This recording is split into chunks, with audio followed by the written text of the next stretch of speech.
You are listening to Inspired Caring, episode number 92.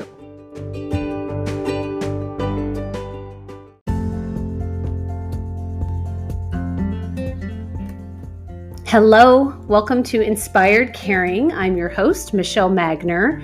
If you are caring for an older family member, this is the podcast for you. Each week, I bring insight, tips, inspiration, and strategies to help you care for the people that you love without losing yourself along the way. Having cared for both of my grandmothers, I've helped manage everything from hospital stays, households full of belongings, to navigating senior living and end-of-life care. And I've worked in senior living as a result of that experience, serving my residents and their families as they've been on this journey too. Thank you for joining me today, and I hope you enjoy this episode of Inspired Caring.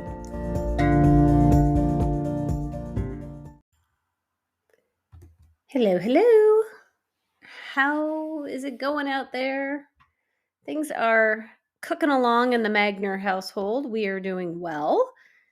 I have various projects that I'm working on for the year. We're starting to plan a couple of trips.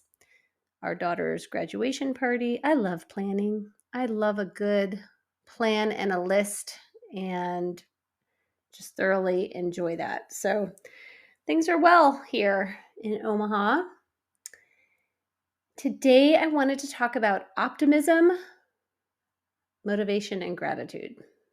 I just completed 21 days of gratitude with a group of 6 people who live in a nursing home. This is the second time I have done this project. And I just really cherished my time with these wonderful people and am so grateful that they were willing to participate in the project with me. Gratitude was something that I started to learn more about when I was in my practicum for my master's program, Master's of Gerontology program. So it's something that I'm exploring and working with seniors. The general idea is to invite people at approximately the same time of day to reflect on what they are feeling grateful for. And hopefully within that reflection, you are able to generate emotions that come when you think of each of the things that you're feeling grateful for. And there's definitely some vulnerability around this when you are asking for someone to share their life stories and peel out bits of gratitude. So I just am super happy that people were willing to go there with me because they're sharing what they've accomplished, their losses, where they found gratitude within the loss, the lessons they've learned. It can get pretty deep. There's also lighter stuff that people feel grateful for, like something small, like having a pen to write with, or a phone call from a child, their son. There was one day when 2 women were outside the window of a couple of the residents' rooms, and apparently a chicken had gotten loose. So they were watching these 2 women chase this chicken all over. And for one of the people in particular, it just took them back to their farm days. So that was super fun. You know, a lot of the people, not a lot, that's not a fair statement. Some of the people that I did the project with were grateful for running water and electricity. I feel like this is like deja vu. I've talked about this before, but they're just so grateful that they don't have to go use an outhouse. I mean, there's a shift in perspective for you. I learned during the practicum project, Sean Achor spent 12 years at Harvard. I think that's how you say his last name. And he did a TED Talk on happiness. He's actually really funny. And he talked about gratitude being a way to create those new neural pathways in your brain to move you from pessimism to optimism. So not surprisingly, optimism is a factor in successful aging. I believe that it impacts our sense of motivation and purpose as well. And I think right now, all of us would do ourselves a favor to have a little more optimism in our daily life. I want to support this idea that people can be informed and concerned and optimistic. It's okay to focus on what is going right in your life and in the world. In fact, I really think it's critically important that we do look for those things. It's okay to give your brain a break on problem solving, especially if it is the weight of the world's problems you're trying to solve. It's okay to reduce the noise. It's okay if you're trying to figure out what's next with your loved one's care. If you start with what is currently working, what is in our favor, where are our support systems, that is a great place to start from. People started the new year, full speed ahead with goals and resolutions. And early February is when I feel like things begin to slide. And I mean, there's statistics on it. I don't know what they are, but most resolutions are abandoned by blah, blah date. I know that the gym isn't as busy. So that to me means one of a number of things. Maybe people are just needing a minute to regroup. They're sore. Maybe on any of your goals, you're just needing a minute to take a deep breath. Maybe people are seeing results and kind of the high of those results has created some exhaustion or just a confidence. And so people start to back off, back down, slack off. Or maybe you're not seeing results. And so you're frustrated.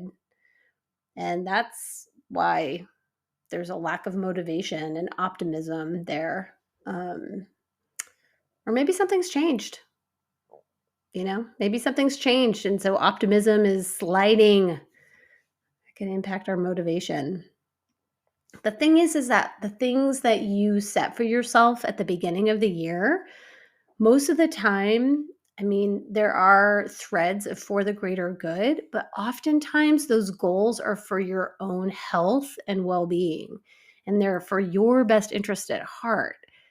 And self-care, or something that you wanted just for you or maybe your family, were part of those areas of focus, your resolutions. And hopefully they were tied to your values and priorities. So I just want to, take a deep breath, readdress, make sure that you are feeling aligned and on track, and circle back to how are you generating motivation and optimism? Like, what is going well? Just ask yourself in general, within your life, within your day, your family, your job, what is going well? What is working? What are the areas that are working that could maybe grow or be expanded upon? What are you looking forward to? I keep asking my kids this question. What are you looking forward to? And I get, oh, oh, oh. So what are you looking forward to? What are you feeling hopeful about? Are you giving yourself credit? I mean, at the end of the day, just 30 seconds, reflect on what went well that day, what you accomplished. Maybe it was simply emptying the dishwasher or bringing in the mail. Maybe it was finishing a presentation. I know at the end of today, I'm going to feel accomplished that I recorded this podcast. So at the end of your day, instead of putting your brain to bed thinking about what didn't get done, what did get done? Keeping perspective is really important. Just putting things back in perspective. And if your perspective isn't serving you or working for you, maybe check out a different perspective that could potentially provide some optimism. Nature helps. Nature helps with optimism. Unplug. Just keep in mind that times change, seasons change, the moon changes, stages and phases, what we see of the moon, okay? I get it. Stages and phases of your life change. Life is not linear. There's a constant ebb and flow. When I was in France visiting my friend, it was this little coastal fishing town village, and I don't know why it was so shocking to me, but the tide would come in and the water literally was right at the edge of the town, and then the tide would go out and the water like all slurped out to sea, and in fact exposed this road from the main land to this little island, and cars would drive on it. And she said occasionally a tourist would get screwed up on the timing of getting back to the island, to the mainland from the island on this little road, and the sea level would rise again and they would have to get helicoptered out of there. But just there's ebb, there's flow.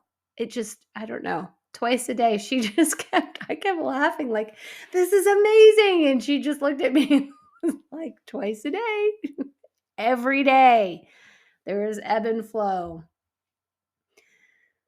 Optimism, motivation, circling back on gratitude.